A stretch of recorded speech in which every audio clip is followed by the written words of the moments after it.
প্রিয় বন্ধুরা, আসসালামু আলাইকুম। আশা করি আল্লাহর অশেষ রহমতে সকলেই খুব ভালো আছেন।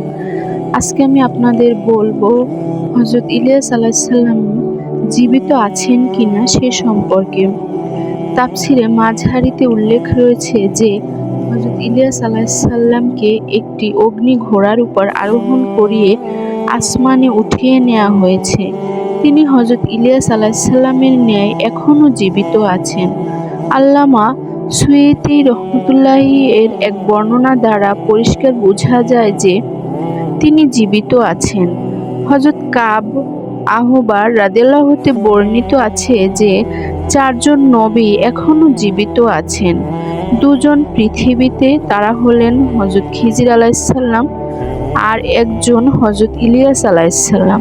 অপর দুজন আসমানে, তারা হলেন হযরত ইদ্রিস আলাইহিস সালাম আর একজন হযরত ঈসা আলাইহিস সালাম। এমনকি কোনো বর্ণনাতে আছে যে হযরত খিজির আলাইহিস সালাম আর হযরত ইলিয়াস আলাইহিস সালামের প্রতি বছর রমজান মাসে বাইতুল মুকাদ্দাসে একত্রিত হন এবং রোজা রাখেন। বন্ধুরা, আমার ভিডিওটি এ পর্যন্তই। সবাই শুনবেন, ইনশাল্লাহ সবার ভালো লাগবে। মা বোনরা ছতর ঢেকে নামাজ পড়বেন, নতুবা আপনাদের নামাজ কবুল হবে না। সো সবাই ভালো থাকবেন, সাবধানে থাকবেন, নিরাপদে থাকবেন। আসসালামু আলাইকুম।